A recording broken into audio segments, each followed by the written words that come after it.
Welcome back, everybody. My name is Eltimar, and we are going to be continuing our Let's Play of Pillars of Eternity. Where we left off last time, we were in the town of Gilded Vale.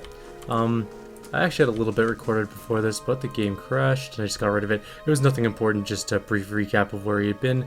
We are actually at the tavern because I want to recruit another group member. I was thinking that maybe we'll have 2 NPCs created by us. We're going the wrong way.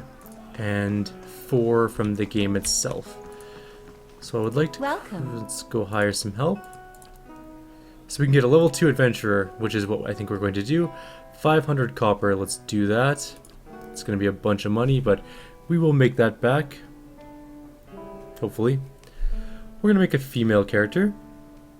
We're going to make her a godlike, I think.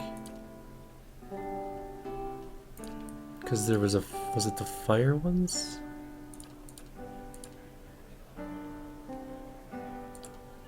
I guess we could make another death godlike. They're kind of cool. Or no, we're gonna make an Amoa, I guess. We'll make an island Amoa. Or do we want a ranger? I kind of didn't think about this one too well. Dexterity, perception. Let's make a ranger. We can use an archer. I think an archer will help out quite a bit. So they're good at long range combat. Let's get the wood elf. They get an animal companion, which is kind of cool. Stealth, survival. This is gonna be our scout slash long range person. So the ranger.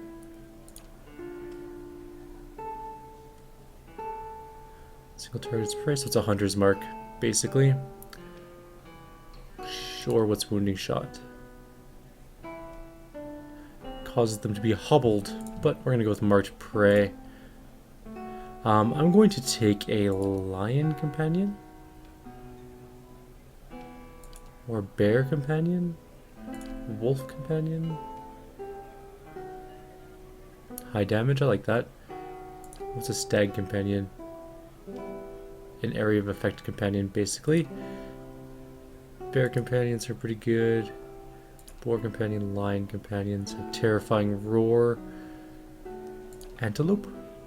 Superior defenses. We're going to choose a wolf companion. Our companion's name is going to be... I didn't actually think of a good name for this one. It's going to be... Fuzzy the Wolf. It's not going to be Fuzzy the Wolf. It's going to be something cool sounding, like... We'll name him Shadow, after... Final Fantasy VI. The ninja's dog. I like that. That's pretty cool. Alright, let's get some dex. Probably some might. And probably some perception, I'm guessing. Or, yeah, some perception. I guess one intelligence. No, we'll get another dexterity. Sleight of hand, fast reactions. That seems like something we need our elf to do. Now we can get resolve +1, dexterity +1, which I think is what we're going to take. Yeah, that's exactly what we're going to take. 18 dexterity sounds pretty good to me. So Dreadfire Archipelago consists of the nation of Nastik, or Nesatak, sorry. This is an Amoa place, actually. It's pirates and stuff. Cool. Alright, next. She is going to be a drifter. Stealth and survival skills are going to be her bread and butter. She's not wearing the customary colors of awesome. Black on black. Her skin color's fine, I guess. It's very... She has a weird... Oh, it's just the shadow effect. I see. I was like, why is her bang so dark? Good enough. Let's see what head can we give her. Good enough. And we need more rangery hair. That's kind of aristocratic, not really rangery. That's definitely not rangery. That's kind of rangery, I guess. That is not rangery at all. Also not really rangery.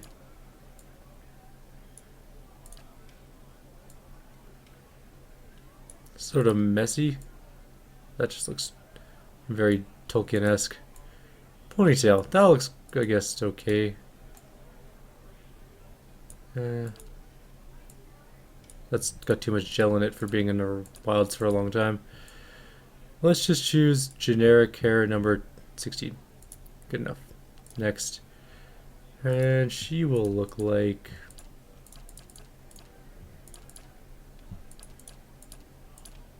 none of those things so far. No.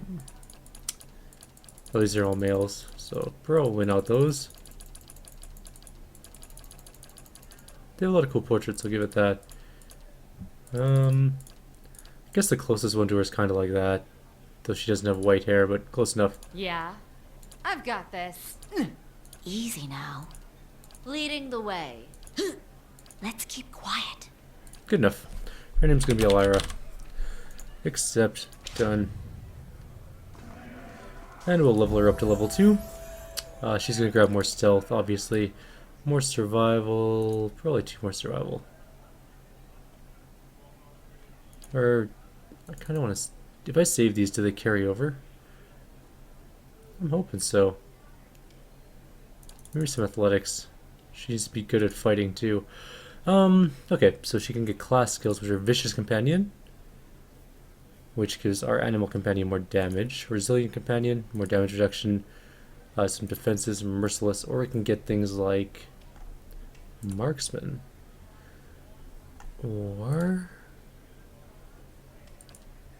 we're not going to be using crossbows. I like bows better. Hunting bows. We want to use war bows though. So she's more of an adventurer. What's in a stock? I don't actually know what a stock is. Is it like a rapier? I guess it could be. No,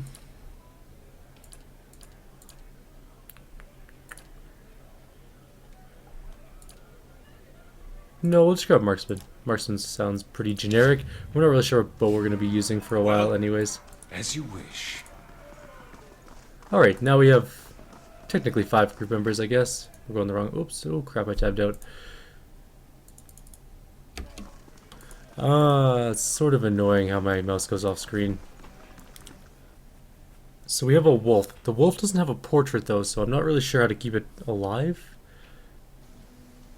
Oh, I think it's right there. Oh, okay, so it has its own little portrait. Does it have a life bar? It has some health, I guess. Yes. Alright. We're gonna actually leave town for just a sec. We're gonna go handle a couple side quest type things in the other zone. Like the bear we didn't kill, as well as...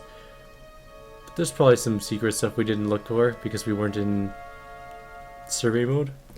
So we'll take a quick look around the map using that. And then we're gonna move on to the next area because we're pretty much done in this city, I think, for now at least. Back to Veilwood. 8 hours. Good enough.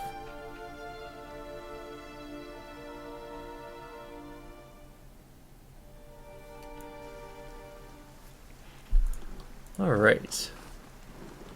So... let's go take a look in the ruins, because I think that would be the most likely place that we would find stealthy things. I think we've already been up there, though. I'm not seeing anything. So let's move on again. We already got that dead body. We climbed up the wall.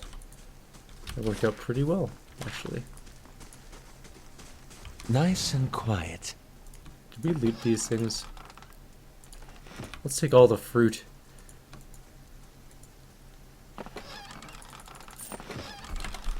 And the loot. We didn't grab that last time. That was my bad.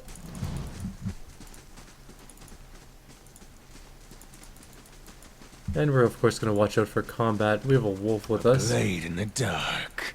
Oh hey, there's a thing here. River reeds. A blade in the dark. Gotta stop doing that. Nothing on tab, so there's nothing here to grab that I can see anyways. I shall read it. Alright, so let's go find the bear. We have 5 things in our group now. We should, I say should, be able to take down a bear, no problem. Whether or not we're actually able to, we'll find out pretty quickly. I'll see what I can find. Of course. All right, then. Well, Alright. Indeed.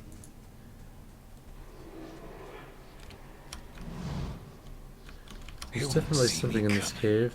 There's a dead body up there. Yes. Hey. All right, then. So that's the bear right there. Aye? Indeed. We're going to pause. We're just going to hammer it with I'm here. everything we got in the first round of combat. Yes. The wolf is going to stay back for the second Lava though. will be unseat. Wow, that thing is Yes. really quick. Huh? Well, Okay, Yes? let's get some more magic missiles going. And you're going to come fight that thing too. Huh? yes.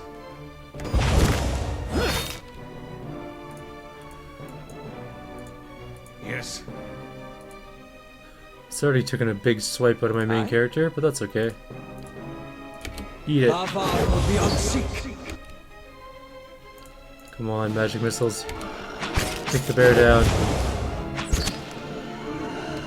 Ah, excellent. What is it?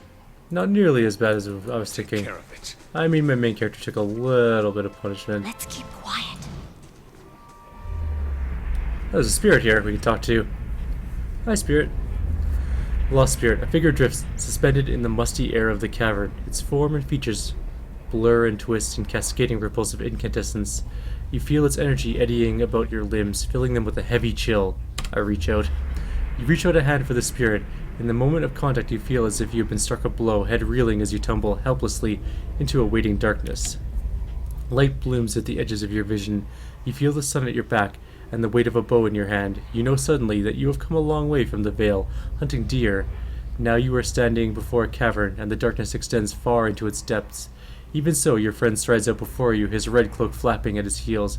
You follow, heart hammering in your chest, as he leads you deeper into the cavern. There's a roar like thunder echoing around you. Fear seizes you, casts you stumbling back towards the exit, towards light and escape. You see a glint of steel, and there is a sudden terrible flash of agony behind your knee. You scream, stumble, and fall. Your thoughts are chaos, lanced with pain, but in a moment of terrible clarity, you see your friend look back from the mouth of the cavern, his dagger daubed in crimson to match his cloak. And then there is a great dark shape above you, and then there is more pain. The vision recedes and you are thrown back into yourself with seemingly resentful force. The corpse lies at your feet, and the specter lingers. In the span of energy between you both, you feel a sense of questioning, of confusion, of anger. I met him on the road, your friend. A sudden lashing anger emanates from the spirit. Rage and grief seem to pour from the gleaming figure like smoke. I'll find him and see that he answers for what he's done to you. For a moment, the spirit seems to burn brightly, and your head fills with a sickly triumph. The spirit seems to weaken with the force of its own exaltation, growing fainter and fainter until you are alone once more. Aloth looks at you through narrowed eyes. Are you alright? You seemed lost just now. I'm a watcher. His arched eyebrows recede into his hood. Well, that is interesting. He gives you a sly grin, and that explains how you survived a Baowak. In any case, I appreciate your honesty. Since we're traveling together, it's probably wise for us to share these things. Do you know anything about Watchers? Only that they're rare, and they seem to have unique insights into certain soul conditions, he coughs, as you just demonstrated. So we're going to move on. It would appear that he got killed by his own friend, and we're going to teach that friend Easy now. a lesson. What's this? Mice crawl crawl through eye sockets and femurs. That's disturbing. That's just a body, we can't loot it. So let's get all of the cave coral, which is a weird phrase, but that's okay. Betrayed by his own friend, that is just harsh.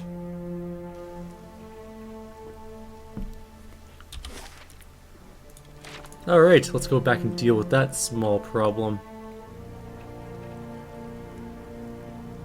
I don't think we should run into anything along the road. I'm pretty sure we took care of everything else in this area, except for that loot. I shall be discreet. Don't be discreet, just go get it. We looted this caravan, right? Pretty sure we did. Yep, okay, good. Alright, back to town. Let's go deal with that asshole who stabbed his friend. Dick You move, must gather bro. your party before venturing Dick forth. move.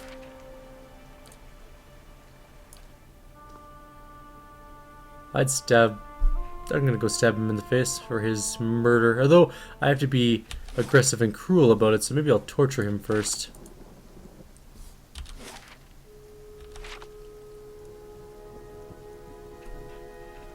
Gotta teach him a lesson.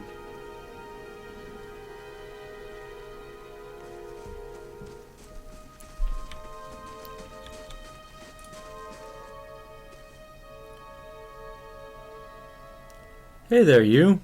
Hello. Hello again, Ingrid smiles. I hope Gilded Vale has been kind to you. I know what really happened in that bear cave, Naunton. The color drains from Naunton's face. I don't know what you mean. I told you the truth of it. Are you accusing him of something? Ingrid looks to Naunton, touching his arm. If this is about the accident, we're both grieving Pearlie's loss, but it was a wild animal's doing. Naunton shakes his head minutely. You see a tremble in his hands. What would make you suggest such a thing? Resolve 14, stop. I have no patience for cowards and liars. Naunton flinches but meets your gaze. After a moment he sets his jaw and nods. Fine, I confess. I did it. I saw to it he'd never leave that cave. His hand falls to his sword belt, and I'd do it again. Naunton, wait. Ingrid raises a hand. I don't know what you saw in that cave, but this isn't what you think. Pearlie, my husband, he was as much a beast as that bear. I tried to leave the first time I suffered his temper, but he wouldn't have it. She looks away, expression pained. Naunton, we met, and I knew I'd found someone special, someone kind, who cared for me. Please, all we want to do is leave this place, to start somewhere else. She looks down at the satchels. We've some coins saved up. You could have it, if you'll only let us go.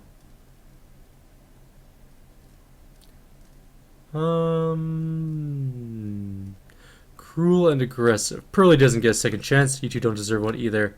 Blind fool. Naunton draws his blade. You won't take this from us. Not for that wretch. Oh, damn. Oh no, this is gonna go well for you, Naunton. Naunton, no! She's actually a pretty decent fighter, all things considered. That was a lot of experience. Alright. So, we got a dagger, a sword, which is worthless, simple clothing, a ring of deflection, and some gold. Taught them a lesson. Yeah, he was abusive, but we are unforgiving. This bottle of Sunried is half empty. Good enough. So we killed some murderers, technically. Not really sure how I feel about that. I do want to turn on one thing. Yes.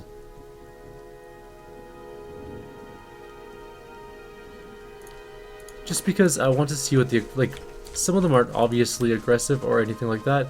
But some of them are, and it's hard to tell at times.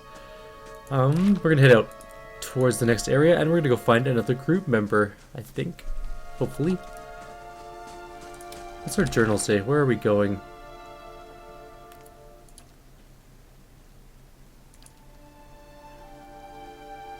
We've already done that. Buried secrets. That's where we're going. Search the temple. Oh, we can go to the temple. We have new characters. We should, in theory, be able to kill that stupid creature now.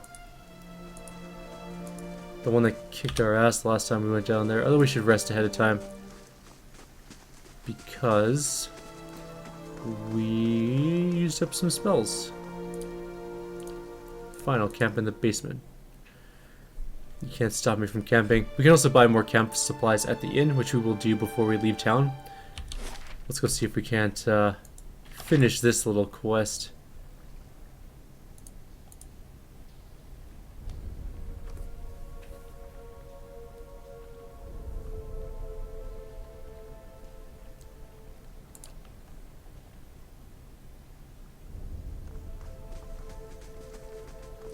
So basically what we're going to do is we're going to block the door. And we're going to have the rangers shoot the big dude. And hopefully kill it. Let's camp to get our spells back. And we're going to stealth, obviously. A blade in the dark. And let's set up our How group may I for help? combat. Yes? Aye? Quick save. What is it? I'm here. How may I help? We're gonna leave the dog back just for Hey. now because it All right, then. might die. Yes, I know. Thank you.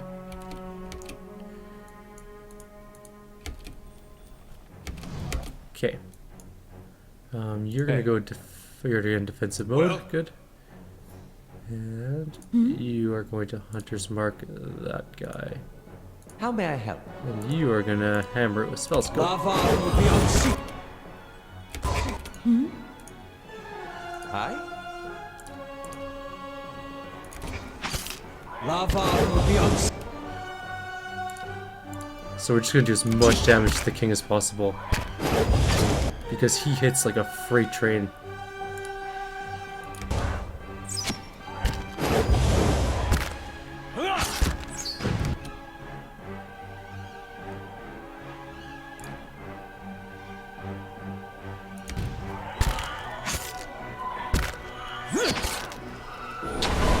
Oh, don't run into the room, dude.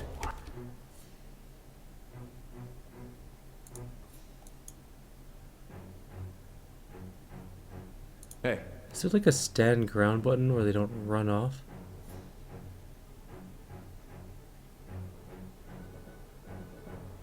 Hmm.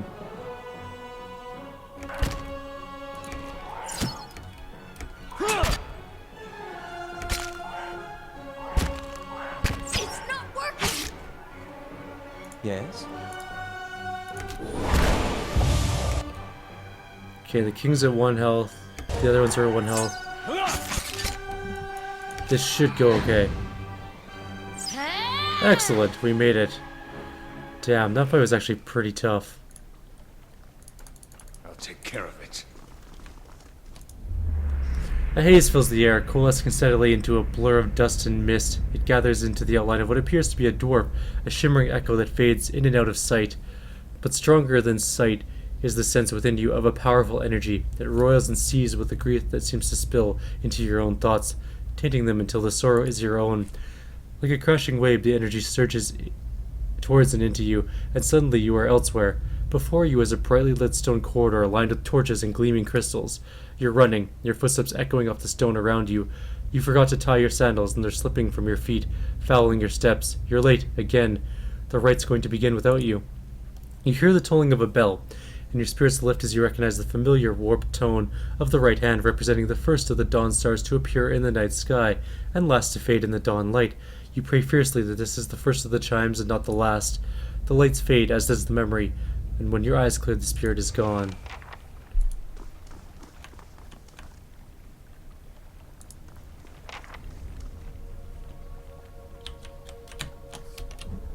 Maybe this wasn't the way we were supposed to go. Or is it? Let's check the journal. We still have to search the temple, apparently.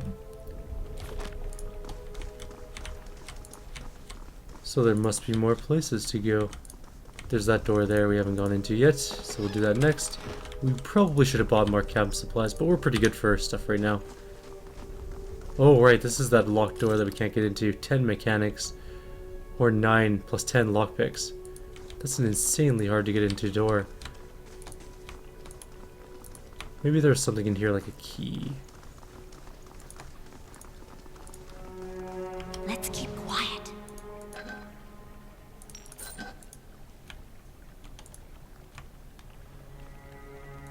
I'm not seeing a key, but we'll take a meander.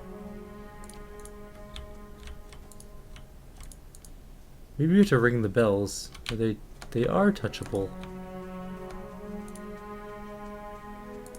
Okay. Everybody up here. Faster than that. Ooh, we have to do a puzzle. Okay, let's quick save in case we screw this up. Let's examine the bells. The bells appear to be fully intact. They are made of thick iron and look very heavy. There doesn't appear to be much out of the ordinary about them. Oh, we can... okay. So we do need to figure this out. Do we have a book on this one? Broken Stone War, that's probably not what we need. 10 Years of Dawn, which one was that one? That's the Vorless Leaf one. Tattered journal? No, that's the Silali thing. Initiate's note. Visitors to the ritual floor. Even those forgotten, start the largest spell first rather than the second. The rest is illegible. That doesn't really help us. Redemption for those who forgot, and strike the largest spell first. Well, let's strike the largest spell first.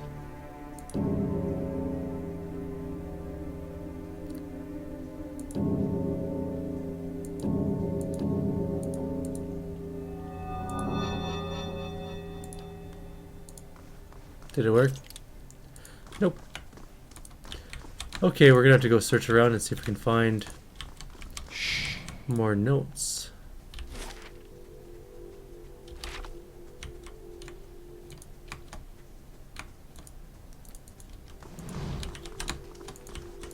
There's what looks to be books up here, or a book, possibly.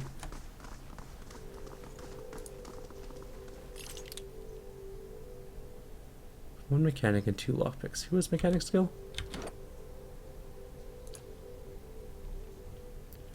None on you. You do. Aye? How do I use lockpicks? Oh, I see. Okay. They're probably in my stash. Because I remember we picked up a bunch of lockpicks. There we go. You can have all of them, really.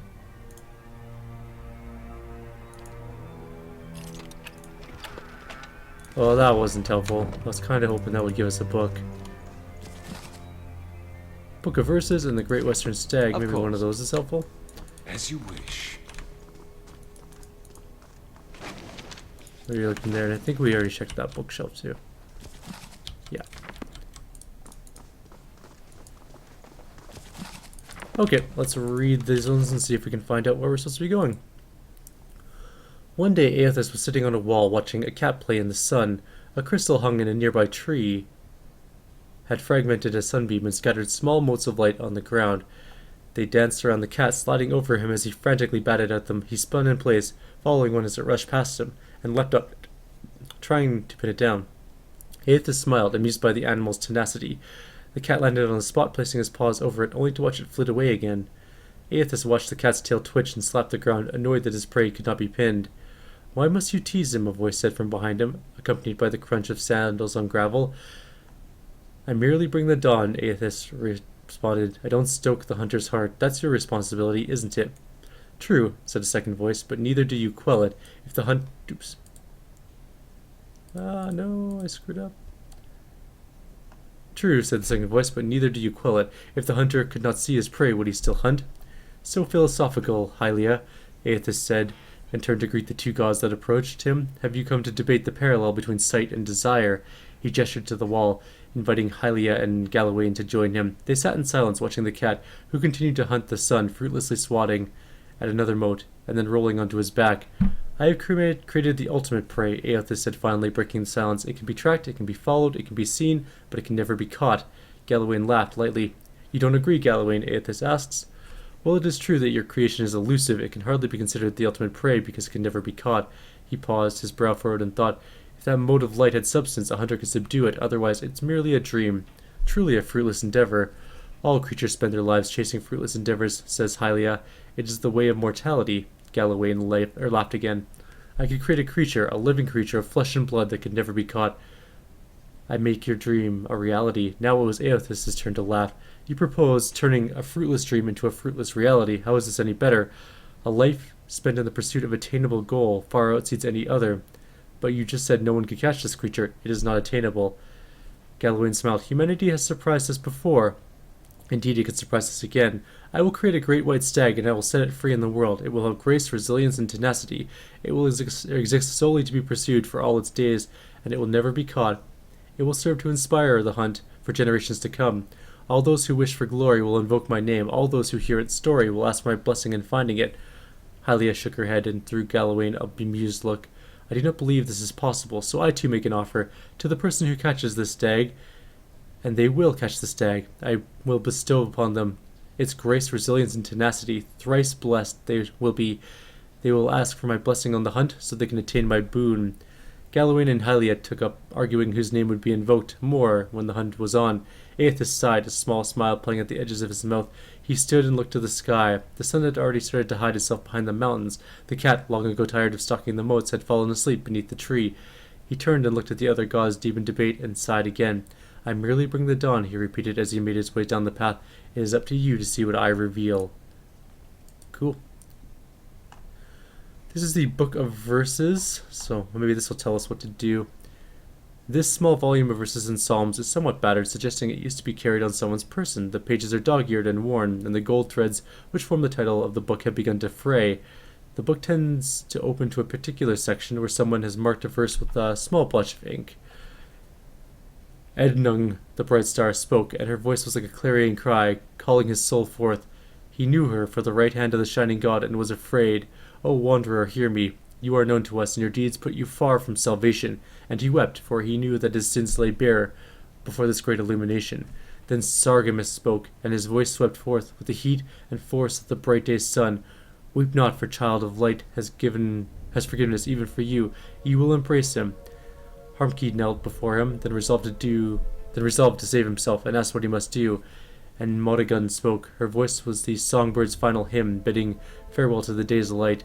What darkness lies within you, you must cast into his light. Your sins will be burned from you until you are newly formed, reborn into his keeping. So spoke Modagund, but Iadnung warned him, saying, You have walked all these years into darkness, and now must return. You will find the path like treading fire. At every step you will be tempted to turn away, but no harm will come to you if you keep the faith. That's not super helpful either. Well then, let's put that ring on. Is there any other book areas that we're missing? What's this? Maybe we missed something in this place. Red smears, never a good sign. There we go, another spirit. The nearby crystals light the cracked mosaic floor in shades of orange, and at certain angles the metallic symbol beneath your feet gleams gold. As you look on, the air shimmers as if with summer heat. The very dust and air seem to be pulled together until a thin glowing mist appears before you. In its rippling gleam, you sometimes think you can see the shape of a man, features rendered in broad strokes of air and smoke. Who are you? Your voice sparks movement. The spirit surges with sudden blazing light, and in the next moment you are somewhere else. Your mind is sailed with a sudden wave of fear and noise. You are in the chapter hall. Priests and faithful have gathered in a great crowd, spilling out into the hall. Bodies press against you, surging forward to listen. Your own grief is mirrored in the faces around you. Some of the initiates are weeping.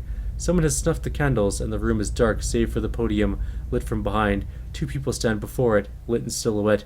A man is shouting, voice so ragged with fear you cannot understand what he says, but the Retrix stands calm, unmoved. Her strength will see you through all these dark times. You feel that hope, like a spark behind your ribs. Somewhere behind you, someone begins to sing. The spirit tears itself from you with sudden, dizzying force, and you find yourself back before the ruined altar, swaying. The spirit fades as suddenly as it appears.